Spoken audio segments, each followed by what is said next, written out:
মাননীয় স্পিকার, দীর্ঘদিন পর্যন্ত এই দেশে কোনো নির্বাচন হয় নাই। মানুষ তাদের পছন্দের প্রতিনিধি নির্বাচন করতে পারে নাই। জাতীয় নির্বাচন থেকে শুরু করে স্থানীয় পর্যায়ে নির্বাচন পর্যন্ত প্রত্যেকটি নির্বাচন ছিল কারচুপিপূর্ণ। সে কারণেই একবার সংসদে আমি মজা করে বলেছিলাম, সুষ্ঠু হয়েছে নির্বাচন, ভোট দিয়েছে প্রশাসন, তাকিয়েছিল জনগণ, এর নাম বাংলাদেশের নির্বাচন। তো মাননীয় স্পিকার, সেই জায়গা থেকে ৩৬শে জুলাই আমাদের জীবনে আসলো, কয়েক লক্ষ মানুষ রাস্তায় নামলো, কয়েক হাজার মানুষ চিরতরে পঙ্গু হলো এবং প্রায় ১৫০০-এর উপর মানুষ তাদের জীবন দিল যাতে মানুষ তার ভোটের অধিকার আবারও ফিরে পায়। এবং আল্লাহর কাছে অশেষ শুকরিয়া মাননীয় স্পিকার, একটি অবাধ, সুষ্ঠু, নিরপেক্ষ নির্বাচনের মধ্যে দিয়ে ত্রয়োদশ জাতীয় সংসদ গঠিত হয়েছে এবং আমি এই সংসদে একজন স্বতন্ত্র প্রার্থী হিসেবে নির্বাচিত হয়েছি। মাননীয় স্পিকার, সংবিধানের ৫৯ অনুচ্ছেদের দিকে আপনার দৃষ্টি আকর্ষণ করছি। সংবিধানের ৫৯ অনুচ্ছেদ বলছে, নির্বাচিত ব্যক্তিদের সমন্বয়ে গঠিত প্রতিষ্ঠান সমূহের উপর প্রজাতন্ত্রের প্রত্যেক প্রশাসনিক একাংশের স্থানীয় শাসনের ভার থাকিবে।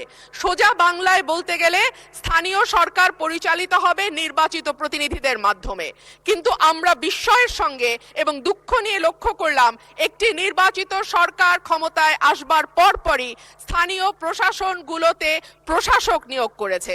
মাননীয় স্পিকার, যখন শেখ হাসিনা পালিয়ে গেল তখনকার পরিবর্তিত পরিস্থিতিতে অন্তর্বর্তীকালীন সরকার প্রশাসক নিয়োগ দিতে বাধ্য হয়েছিল, কারণ আমরা দেখেছি ইউনিয়ন পর্যায়ে, উপজেলা পর্যায়ে চেয়ারম্যান বা মেম্বার যারা ছিল তারাও পালিয়ে গেছে। কিন্তু এই অবস্থা তো মাননীয় স্পিকার এখন আর নেই। এখন তো একটা সুষ্ঠু নির্বাচন দেয়া যায়। সেই জায়গায় আমরা দেখলাম দলীয় নেতাকর্মীদের পুনর্বাসন প্রক্রিয়া শুরু হয়েছে। এই বিষয়ে আমি বিসমিল্লাহির রহমানির রহিম। সকল প্রশংসা আল্লাহর। আমি সবার আগে ধন্যবাদ জানাই আমার দলের প্রতিষ্ঠাতা শহীদ রাষ্ট্রপতি জিয়া রহমানকে। আজকে স্মরণ করি আমি আমার নেত্রী, দেশনেত্রী বেগম খালেদা জিয়াকে, এবং যিনি আমাকে এই সংসদে আসার জন্য সুযোগ করে দিয়েছিলেন, আমাদের দলের এবং এই সংসদের নেতা এবং বাংলাদেশের প্রধানমন্ত্রী তারেক রহমানকে।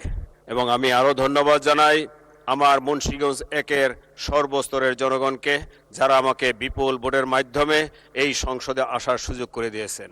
আজকে আমি বলতে চাই, মাননীয়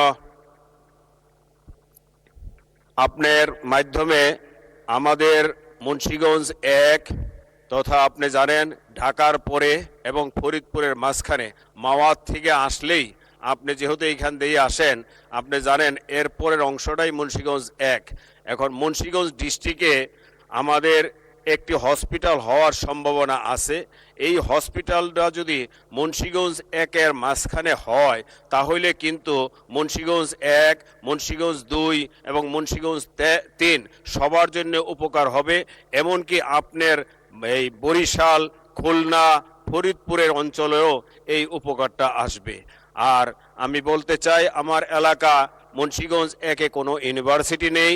এইখানে যদি একটা ইউনিভার্সিটি করা হয়, স্যার জগদীশ চন্দ্র বসুর এখানে জায়গা আছে, এখানে একটি কলেজ আছে, সেই জায়গাটি আমরা এই ইউনিভার্সিটির জন্য করতে পারি। সেটা যদি আমাদের মন্ত্রী মহোদয়, শিক্ষামন্ত্রী এক নজর দেন, তাহলে এইখানে একটা ইউনিভার্সিটি হলে আমার মনে হয় এই অঞ্চলের উপকার হবে।